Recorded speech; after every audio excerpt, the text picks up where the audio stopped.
Okay, I need to take a breath here because I just finished an interview with one of our clients again, so Zen Supermom client, and this mom, what she's about to share, I need to do a trigger warning and spoiler alert, which I normally don't do, but I do need to do trigger warning. The whole point why I don't do trigger warnings normally is because freaking heck, heal so that you don't get triggered when people talk about heavy stuff.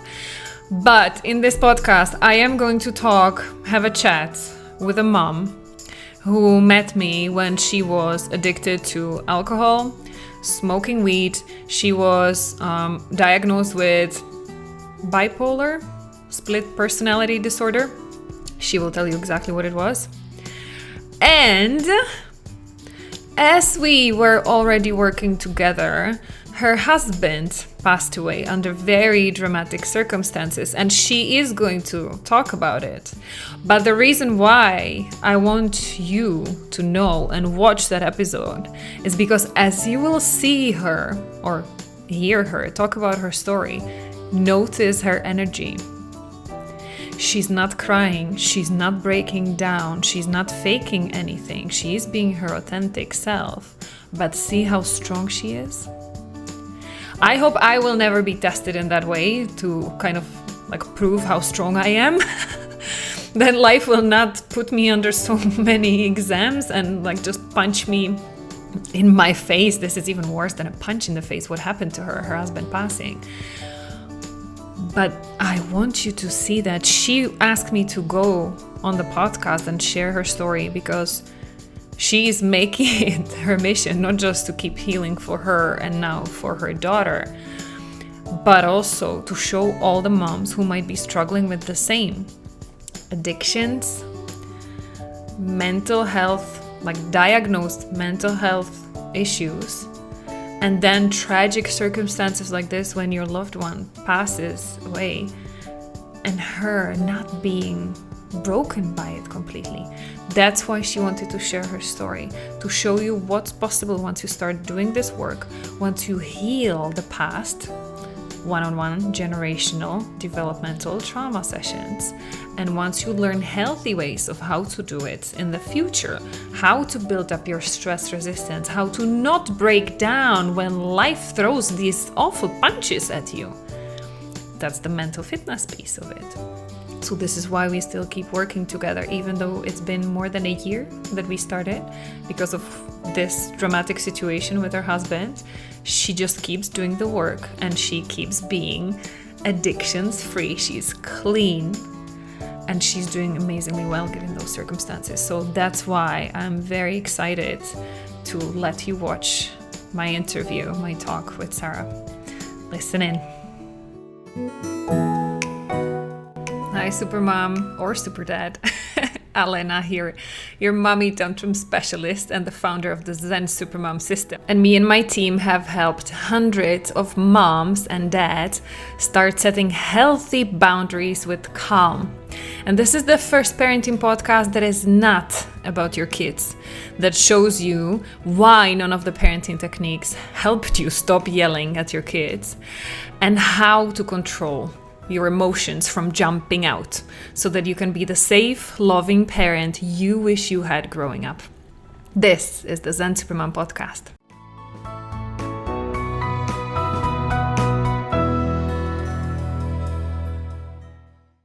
Yes, and I'm already chatting here with Sarah, and I told her I need to turn on the recording because we are already talking about so many things and how amazing she is and how much pain she had to go through to get here, and we have to start recording it so that everybody knows. Hi, Sarah. Hello. So happy to have you here on the podcast. Now, your story is super special. I mean, like all the stories of our Zen Supermom clients are unique.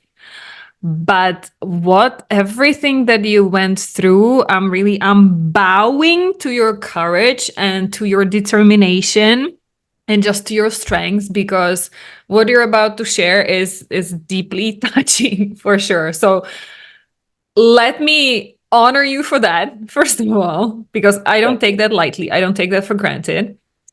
And also, I'm curious, what gives you that courage to be so open, and even with your name and with your face on the video, to share what you want to share? Why did you want to be on the podcast?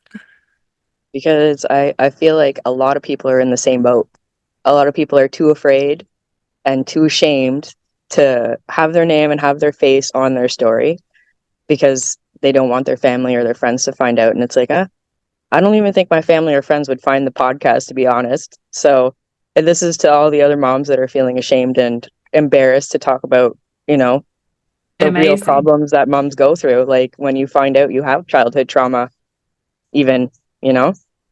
And the results of it. Let's start at the moment, because you were saying like on the same boat. So what was your boat? What were the trouble when we met all the way back? I don't even know when, but what were you struggling with? I was struggling with addiction, and I also did therapy. Like I did DBT therapy after being diagnosed with borderline personality disorder and concurrent disorder, which is basically addiction and a mental illness. So I was drinking alcohol and I was smoking weed. I had quit smoking at that point, but I had been smoking on and off up until I was pregnant. But I was still smoking weed because I felt like I couldn't stop even during pregnancy. And they were like, well, it's going to be like, it'll affect the baby, too much stress. So don't, just try and cut back. So even still, I feel guilty for doing that pregnant, but I've come so far since then, you know, like I wasn't drinking while I was pregnant, but as soon as I had my daughter, my mom was actually enabling me and buying my alcohol. And it wasn't until I had gone to my doctor and I'm like, I can't function. I don't know what's wrong with me. Like I need help. And when I talked to a psychologist and she had diagnosed me with BPD and drinking like alcohol and alcoholic basically, then actually CAS had gotten involved. So I had CAS involved as well because it's like childhood protection services or something. Yeah, basically, because I was not sober, right? So I was like, they were worried about my daughter and what was going to happen with her if I'm not a sober mom and dealing with a mental illness. And my husband was also smoking weed at the time, so he was told he had to stop because there had to be a sober parent in the house. And here I was thinking, oh my God, I grew up in a house with two parents as an alcoholic, and they're telling me that one of us has to be sober. Like, what? What is wrong with this picture? Like, my parents both still drink, you know? Like, that's the crazy thing is like CAS is involved with me and my daughter and my husband, and it was just weed, and I was the only one drinking, but they're like, no, like there has to be someone sober in the household. Like you can't both be smoking weed and you drinking. Like, no. And like, hey guys, where were you when I was a kid and I had two drunk parents in the house? Yes. Right? And my mom was still like, well, still making excuses for me, right? For CAS. And like, you know, like you can't just stop drinking like that. And so I was actually on gabapentin. They got me on gabapentin because there's the risk of seizures if you just stop drinking. Oh my goodness. So that was also like, okay, you have to get on this to get off the alcohol at least. And if you're smoking weed, just do it less. And your husband has to stop, right? Like there has to be someone sober. Yeah. Well, he did his best too to stop, but he was still vaping behind the scenes, you know, like because and we will get to that where that led, because that's another like bomb in your life that then caused even more pain. We will get to that if you're open to talking about it. Yeah. But let's start at the beginning. So this is where you were. This was what the situation was. But knowing like I'm not an expert in addictions, so you reached out to me for a different reason. Yeah, it was actually a birthday present to myself because I'm like, you know, I've spent like 10 grand on therapy, on DBT for a year.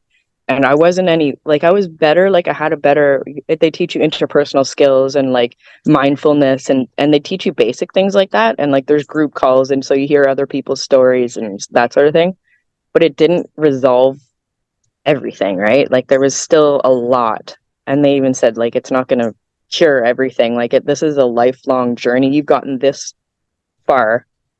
Like your life has gotten you this deep into the hole. It's not just going to take a year to get out, you know? You got to build the confidence and build the skills to be able to get out of the hole that you're in. And it, like you said, it's not just a one time off. It is like a mental gym. You can't just go to the gym once and expect results. Like even still, like last week I was feeling really depressed and I started listening to the podcast again. And like, I was like, this is like I have to get back into this again, because I was finding myself hyperachiever, doing everything to keep myself busy, to not process, Yeah. and to just do until you're like burnt out and like, oh my God, here I am Yeah. again, doing But everything. this is what we do, is that it's different, that we give you the tools. And then Yes. you just, you need to keep practicing, especially if life keeps giving you punches in your face. And you Yeah. had a lot of them coming even afterwards. Yes. The I waves. would be, where do we even start with you? Yeah, I Because know, right? now that we talked about like what was the beginning point, one thing that I just remembered and I wanted to mention was your email that I received from you after your first session. So you started the program when I was still doing those sessions myself, which was Yes. like, more than a year ago. And Yep. I kept your email and now I'm using it for all of the mommy tantrum trainings that I'm doing, because what you wrote there, that even after years and spending thousands in like therapy and other stuff, you felt better after first session with me. And you were telling me like, you were right, because I say that in every training, like after first Yes. session, you will feel better than you Yes. did after years of therapy. So I still kept your email. Do you remember even like, I don't even I remember how. remember. I remember because you were like, I wish I was recording that, because I said like I spent it's funny because whenever I listen to your podcast, I hear you say that. I'm like, that's me. I'm like, that's totally me. And you're And totally not alone, because since then yeah, I hear it so often. So thank you. yeah, You were the first one who told me. Yep.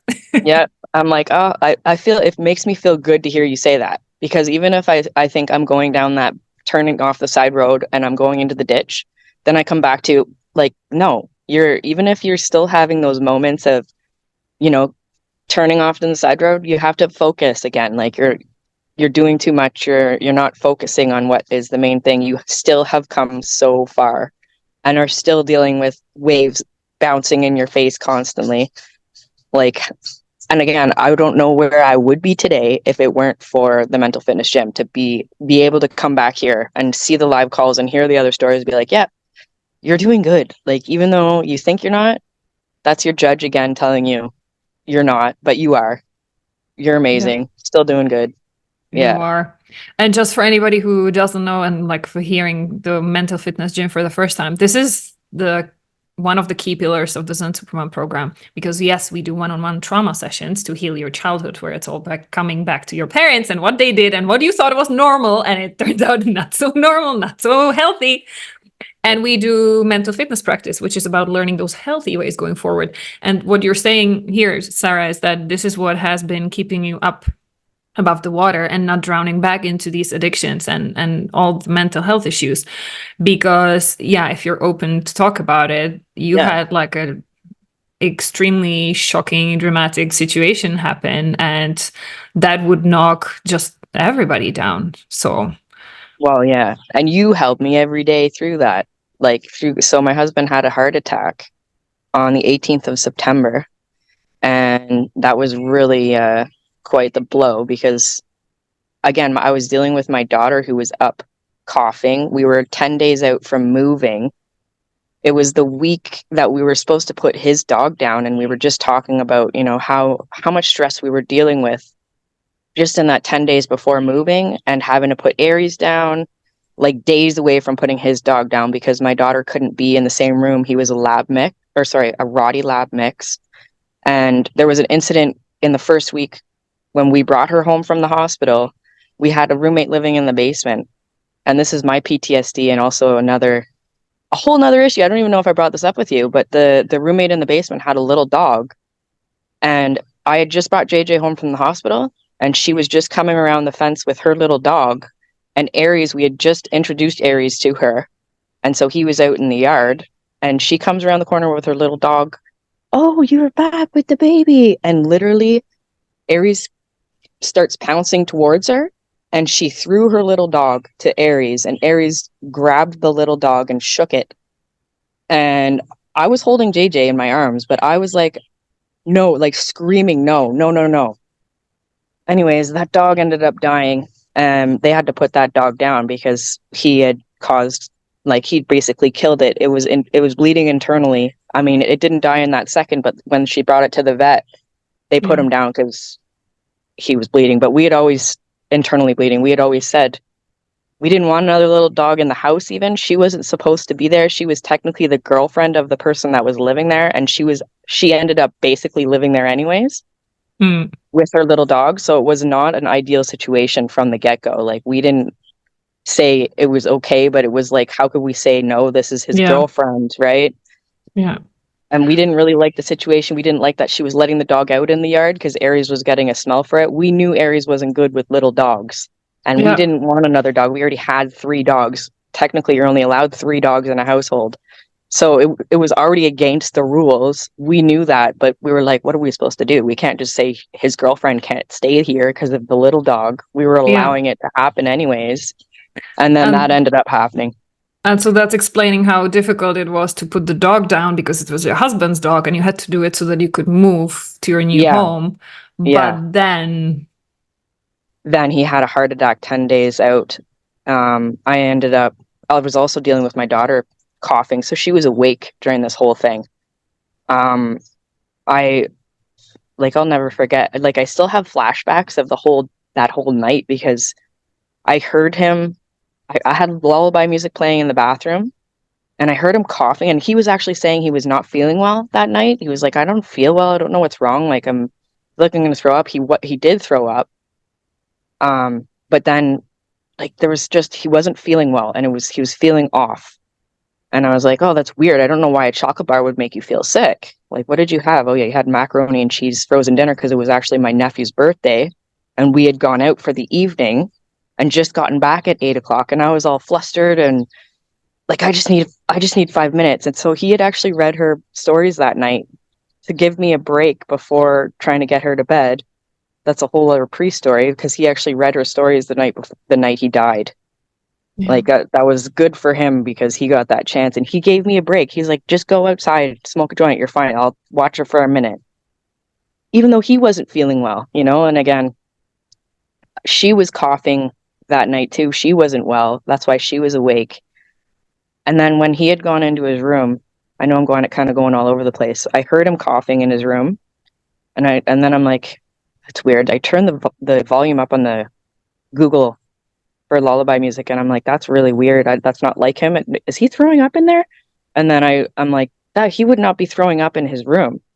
He would come out and go to the bathroom. And then I realized, I go in and I'm like, what's going on? And he had thrown up all over his computer, and he was already unconscious at that point.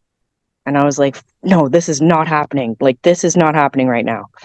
Like, what? And I go over and I shake him, and I realize, oh my God, he's not even here. Like, he was passed out. And of course, in the shock that I was in, I run to go get my phone instead of using his phone, because 911 would work on any phone.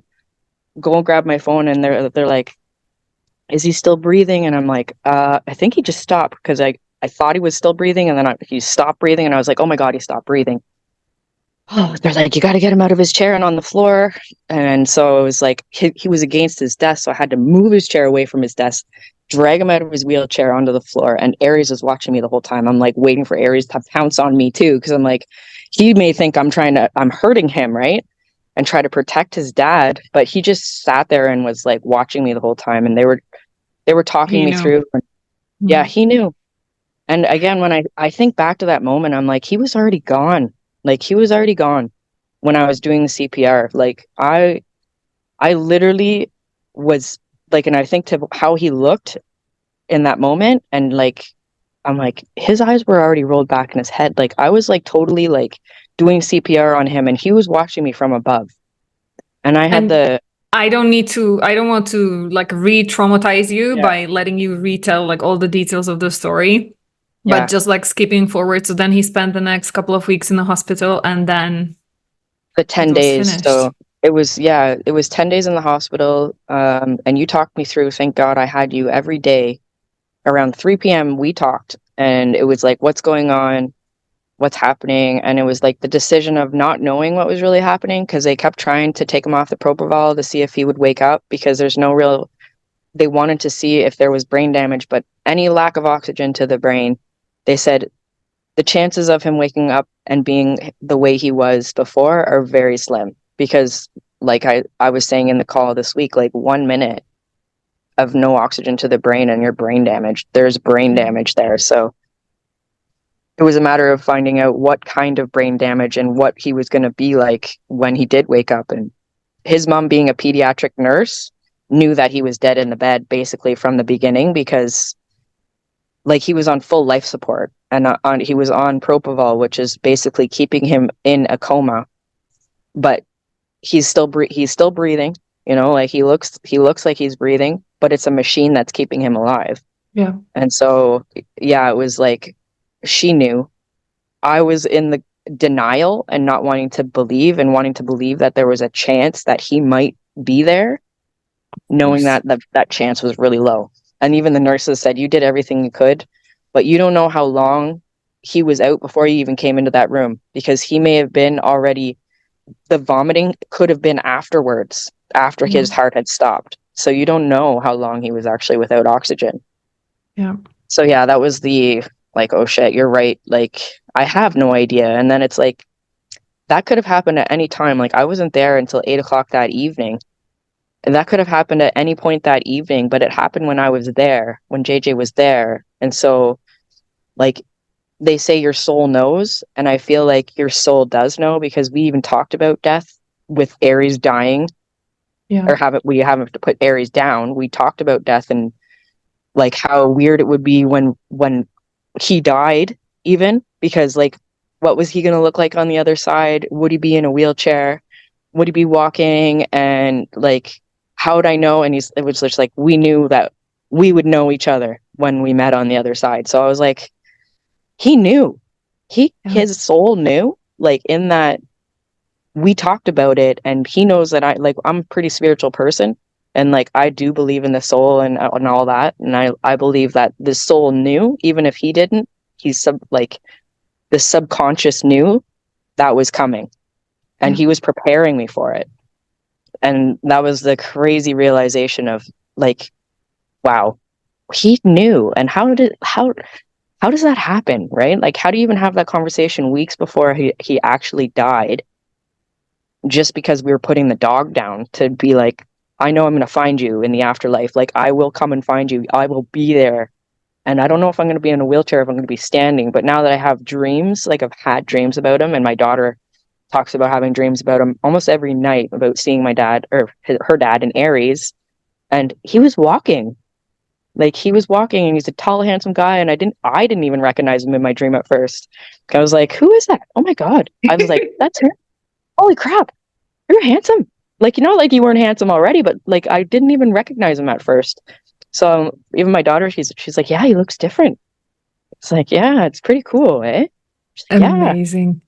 And I just want to take a breath here, because for anybody who's watching or listening right now, can you imagine this happened not even a year ago? And can you see Sarah, how she's talking about her husband passing away, and like in such dramatic circumstances, and you're not broken, you're not lying here depressed in alcohol, in whatever addictions, you're not in a mental hospital, you're not taking, and let me know, is it still the case, you're not taking any kind of medication? Because before you were on antidepressants and stuff. Yeah, I still take Wellbutrin, which was to help me quit smoking. I still take that every day, but they actually, when I went to the hospital when I wasn't sleeping after quitting weed, and she actually prescribed me Seroquel, which is an antipsychotic, and I was like, I don't think I'm psychotic. And I tried it like for a week or two, and I was like, I don't like this. I don't like how this makes me feel. Like, yes, it may help me sleep, and it stopped the vivid dreams of like these weird dreams that I was having, but that was also coming off the weed. It actually says that coming off the weed, you do have vivid dreams. And it's now that I'm watching some videos too, it's also becoming more awakened, is like spiritually awakened when you're having these vivid dreams. So like, I still take valerian and gravel, which I know I have to stop taking too. It's like you replace one thing with another, but at least I'm not taking weed and alcohol and you know, that it's Seroquel. I stopped that too, because I was like, this is not what I need. I don't need more prescription drugs to help me. Like, the Wellbutrin, fine, I do want to get off that too eventually, but for now, it's, you know, it's one little antidepressant that is not really doing that much. I don't even think, because I've been on it for years, since I was like 25.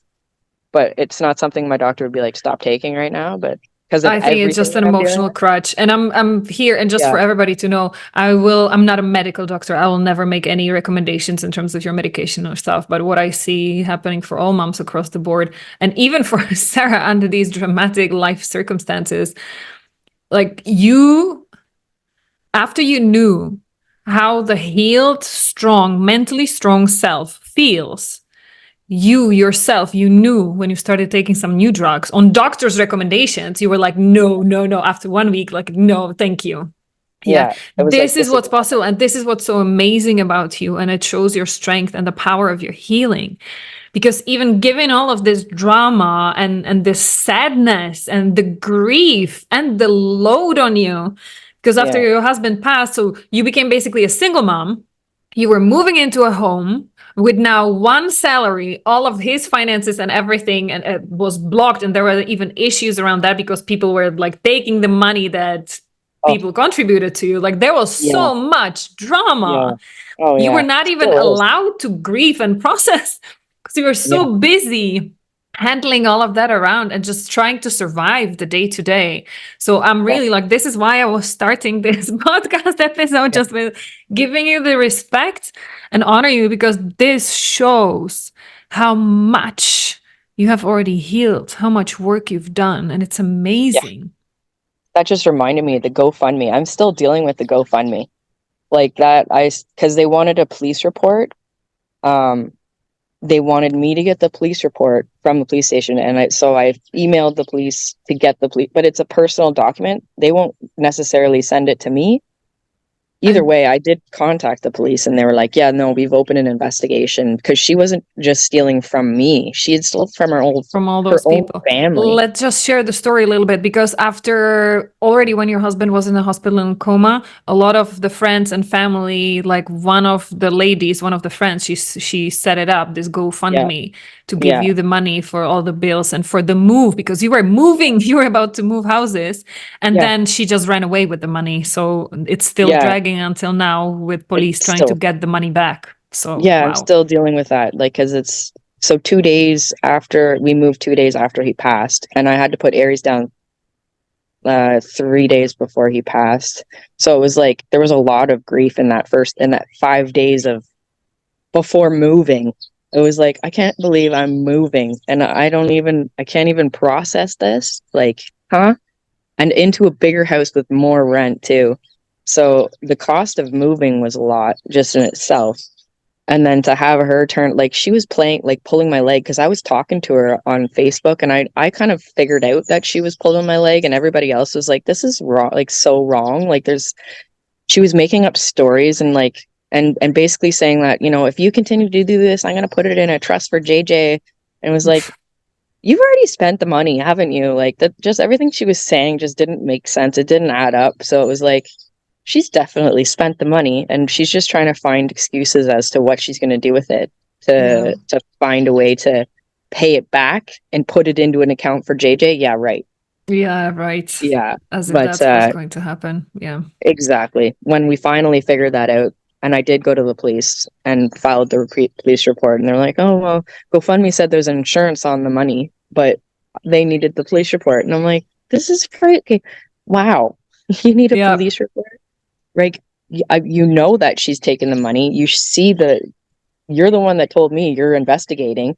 Like, Yeah. what else do you need to know here?" Fingers Yeah, crossed it will get closed eventually. Hopefully, yeah, fingers crossed that you get the money, at least part of it, because it was yeah, meant for you and for JJ, for your daughter. So exactly. fingers crossed. Yeah. Sarah, I appreciate Yes, you so much for sharing. yes, you are the best. Would you are so brave and courageous. You did it all by yourself. I hope I will never be so tested in my life to prove how Yeah. strong I am, like you have been tested. So thank you so much for sharing your story. Just to close it on I want to close it on a positive note. Not to paint unicorns and rainbows, as I always make fun of that. Not to do any fake positive pictures, but where are you realistically? Where are you right now? Right now, I'm doing pretty good. Like, last week was rough. This week is better. Like, again, I just have to bring myself back to, like, eyes on the road. Like, and doing stuff that are helping me get to the goal of I may be moving again because this house is too much. It's expensive. I'm trying to get into a co-op, which is like half of the rent. So I'm like, like even just yesterday, I'd thrown a whole bunch of baby equipment in the car and was like, okay, I'm gonna bring this to Boomerang to get rid of it. And I need to get rid of wheelchairs and beds, and like it's just a matter of keeping my eyes on the road of what needs to be done to get to where I want to be in a house that I can afford. And like I want to work for you someday too, is like that would be In my the Zen ultimate goal. Supermom team. Yep. Yeah. And yeah, the Zen Supermom team and helping other moms to become stronger and better, because even though right now I've still got lots I have to do, and like trying to get rid of a van and 3 wheelchairs and all the baby stuff, because we were planning on having a second one. And so I kept everything. Yeah. And now I'm like, I don't need any of this. Like I'm not in any rush to be in a relationship, and I'm fine with my daughter. Like I'm almost 40. So like we were gonna try right when we moved, and now I'm like, there's no chance I'm having a baby in my 40s. Like that's like people are like, oh, you can still do it. I'm like, yeah, I don't know that I can. Like I don't know that I have the strength. Even now I have a hard time getting out of bed. So I'm like, I need to get rid of this stuff. And that just getting rid of that stuff would just be like a whole weight lifted, you know? So it's working towards the goal of getting rid of more stuff, getting into a house that I can actually afford, because money is tight. And now that I've used up most of the life insurance that I did get on rent and bills, basically, and a few things here and there, I put a little bit aside to be like, don't touch this. But I'm like, that money is just gone, like just to rent and bills mostly. And like, it's crazy to think that. I'm lucky that I got that, because I wouldn't be where I am right now. Yeah. And like the year, it was a year lease. It's up in September, right? So I'm like, then it's month to month, and I can hopefully, fingers crossed, get into the co-op, because I was already on the list. In 2018, they called me to say you're next on the list, and I'm like, well, here's the thing, I need a wheelchair unit now. And then they never called me back. And I was like, okay, that's weird. And when I went to go see where I was, they're like, oh, we took you off the list. And I'm like, I never said I wanted off the list. I just said I needed a wheelchair unit. So like, they're like, oh, you can try write up an email to get on to, get the board to relook at your application. So at least I'd be higher up, because it's a 5-year waiting list, 5 to 8 year waiting list. Oh my goodness. So hopefully you can take your place from back then, and you can apply it now. And now you don't need the wheelchair access. So hopefully it could work for you and JJ. Fingers crossed. Sarah, yes. Thank you so much. Thank you so much. Again, you helped me through the toughest time of my life. So you have no idea. Like, I have so much gratitude for you and what you're doing for all the moms. And I see your numbers growing, and I'm like, this is amazing to know that you're helping so many moms, like, realize that their childhood trauma is why they're yelling at their kids, and it's not their kids. That is huge. I think that is so huge.